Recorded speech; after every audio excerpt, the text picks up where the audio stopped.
pessoal, aula 5 de gestão de contratos para o concurso do TSE/TRE unificado, tá? Essa aula tá pauleira, tá muito legal. E o link para você ter acesso ao material de apoio tá na descrição, tá? Vamos lá que tá topzera essa aqui. Primeira questão, tá? Diz assim: é permitida a participação de pessoa física ou jurídica que tenha sido declarada inidônea, nos termos da lei, em licitações e contratações realizadas no âmbito de projetos e programas parcialmente financiados por agência oficial de cooperação estrangeira. E aí? Tá certo ou errado? Pessoal, a questão tá errada, tá? Porque assim, o nosso artigo 14, parágrafo 5º, diz assim: em licitações e contratações realizadas no âmbito de projetos e programas parcialmente financiados por agência oficial de cooperação estrangeira ou por organismo financeiro internacional, com recursos do financiamento ou da contrapartida nacional, não poderá participar pessoa física ou jurídica que integre o rol de pessoas sancionadas por essas entidades ou que seja declarada inidônea nos termos da lei. O que a questão falou então, Everson? A questão falou que é permitida a participação. E o artigo 14, parágrafo 5º, diz que é proibida, que não poderá participar. Logo, a questão foi considerada errada, tá? Percebe que o CESP, ele cobra algo muito, muito específico, né? Eles não têm mais nada para cobrar, eles vão lá e cobram algo bem específico, né? Então, nunca subestime nem um tracinho, nem um pontinho, nem uma questão da lei de licitações e contratos, pensando que, isso aqui ela não cobra. O CESP pode cobrar exatamente tudo dos 195 artigos. Exatamente tudo, tá? Então, não subestime nem um assunto lá, tá bom? Próxima questão. A omissão na prestação das informações dos atos licitatórios impede as deliberações dos órgãos de controle e retardam a aplicação dos prazos de tramitação e de deliberação. Calma, lê com calma, vai marcando os termos.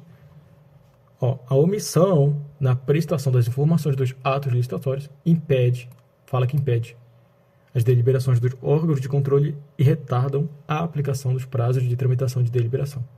Está errada a questão, pessoal. O nosso artigo 170, parágrafo 2º, diz assim: a omissão na prestação das informações não impedirá as deliberações dos órgãos de controle e nem retardará a aplicação de qualquer de seus prazos de tramitação e de deliberação. O CESP vai na lei, coloca artigo 170, parágrafo 2º, e tira o não. Ele só tirou o não aqui. E a questão foi considerada errada. Percebe que o CESP é muito detalhista? Tira uma palavrinha e coloca lá. Se o aluno souber, se o candidato souber, bom, acerta. Se não, por isso que foi considerado errado, tá? Essa falta, essa omissão na prestação das informações, pessoal, é claro que não vai impedir, tá?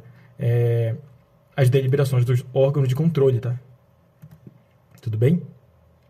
Eles precisam fazer os serviços dele, tá bom? Eles precisam trabalhar, eles são um órgão de controle. Então, essa omissão, mesmo com essa omissão, não impede nada, tá? Próxima questão aqui. Muito interessante isso aqui, tá? Fala também sobre órgão de controle. Percebe que o CESP gosta muito desse assunto de controle? Vamos lá. Desde que justificado, o orçamento estimado da contratação pode ter caráter sigiloso. Tá. Até aqui tá certo. Restrição esta que se aplica, inclusive, aos órgãos de controle interno e externo. Aí ficou errado, né? Nosso artigo 24 diz assim: desde que justificado, o orçamento estimado da contratação poderá ter caráter sigiloso. Sim, até aqui ficou correto. A questão lá, né? E fala que sem prejuízo da divulgação e do detalhamento dos quantitativos e das demais informações necessárias para a elaboração das propostas. E nesse caso, inciso 1, o sigilo não prevalecerá. Esse sigilo não prevalecerá para os órgãos de controle interno e externo. Tá? O que a questão falou, Everson? A questão falou que esse sigilo se aplica, inclusive, aos órgãos de controle interno e externo. Por isso que foi considerado errada, tá bom? Beleza. Próxima questão. Um pouco mais chatinha isso aqui, tá? Mas vamos lá. Questões fáceis, questões difíceis, é assim que a gente treina.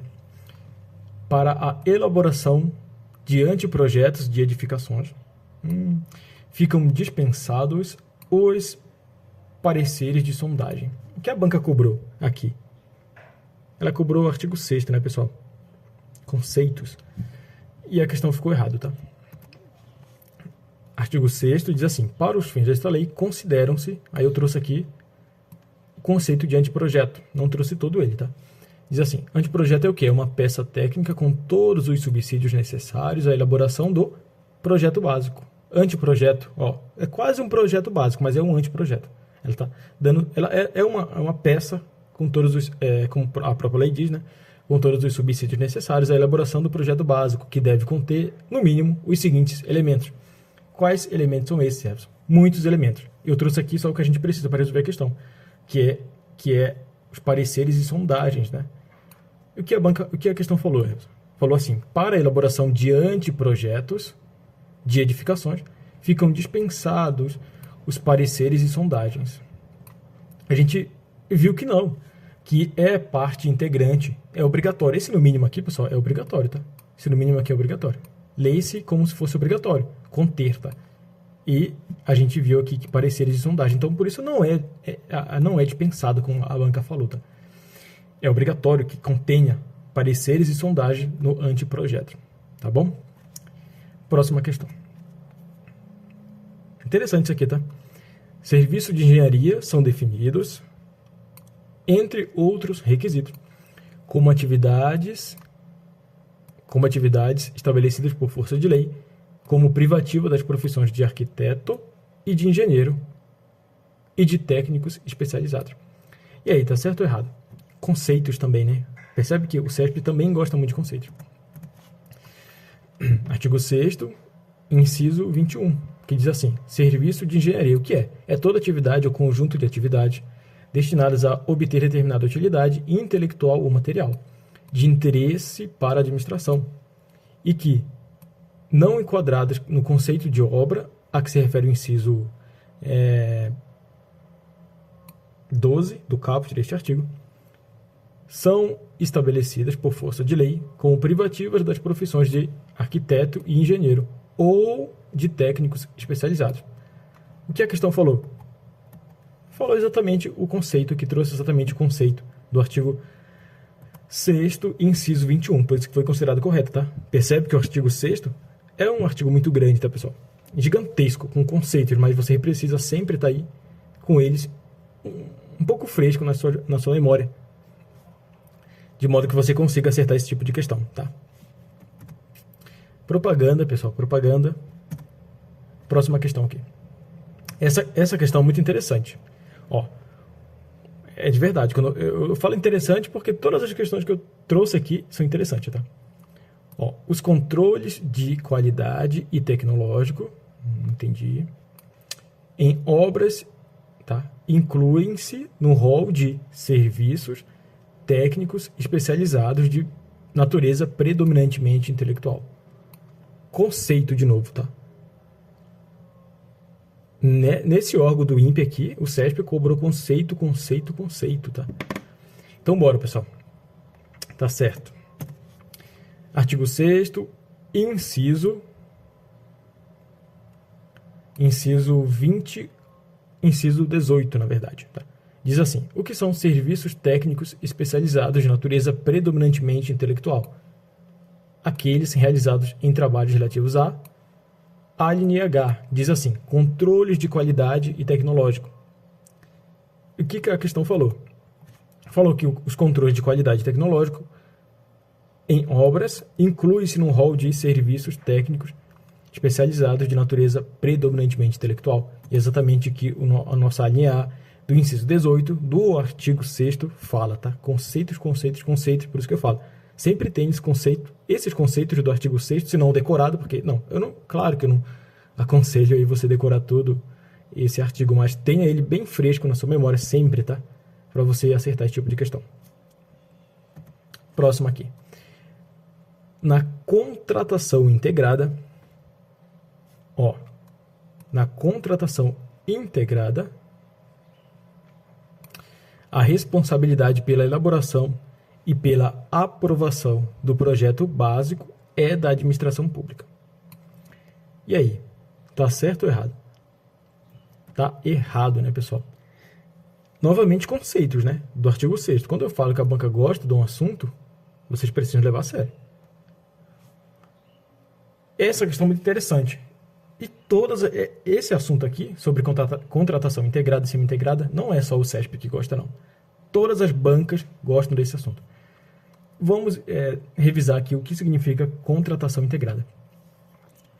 É um regime de contratação de obras e serviços de engenharia em que o contratado, esse destaque aqui, o contratado é responsável por elaborar e desenvolver os projetos básicos e executivos. Então, perceba, na contratação integrada, o contratado que é responsável por elaborar e desenvolver tanto o projeto básico quanto o projeto executivo. E qual é a diferença da contratação integrada para a contratação semi-integrada? A diferença é simples. É que na contratação semi-integrada, que é essa aqui, o contratado é responsável por elaborar e desenvolver apenas o projeto executivo. Apenas o projeto executivo, entendeu? Olha a tabelinha aqui, Contratação integrada. O contratado é responsável por elaborar e desenvolver tanto o projeto básico quanto o projeto executivo. Já na contratação semi-integrada, o contratado vai elaborar e desenvolver apenas o projeto executivo. Então, na contratação semi-integrada, quem vai desenvolver o projeto básico? É a administração, tá aqui, É a administração. A administração pública, tá bom? Recapitulando, na contratação integrada, quem vai elaborar e desenvolver o projeto básico e executivo é o contratado. Na contratação semi-integrada, o contratado vai elaborar e desenvolver só o projeto executivo, porque quem vai elaborar e desenvolver o projeto básico vai ser a administração pública. Tudo bem? Tabelinha para você não errar mais. Próxima questão. Tá. Desde que caracterizada a inviabilidade de competição e demonstrada a notória especialização, é permitida a contratação por inexigibilidade de projetos básicos e executivo de obras. E aí, tá certo ou errado? Tá certo, né, pessoal? É uma conjugação do nosso artigo 74 que fala sobre os casos de licitação inexigível. Tá? O que fala aqui? Vamos lá. Diz assim: é inexigível a licitação quando inviável a competição, em especial nos casos de... Agora o nosso inciso 3 diz assim: contratações dos seguintes serviços técnicos especializados de natureza predominantemente intelectual com profissionais ou empresas de notória especialização, vedada a inexigibilidade para serviços de publicidade e divulgação. A nossa linha A diz assim: estudos técnicos, planejamentos, projetos básicos ou projetos executivos. Isso aqui é licitação inexigível, tá? E o que a questão falou, Everson? Que eu não lembro mais. Falou que desde que caracterizada a inviabilidade de competição, porque precisa, é inexigível a licitação quando inviável a competição. Precisa caracterizar essa inviabilidade de competição para ser inexigível. Então tá. Desde que caracterizada a inviabilidade de competição e demonstrada a notória especialização, é permitida a contratação por inexigibilidade de projetos básicos e projetos executivos. É isso aí, exatamente. Tá corretíssimo. De acordo com o nosso artigo 74, inciso 3, a linha A. Tá? Próxima questão. Pessoal, não tem próxima, tá? Espero que você tenha gostado. Aula 5 aqui de licitações e contratos. Não esquece que o material de apoio está no link na descrição, tá? Tamo junto, falou, fica com Deus e até a próxima.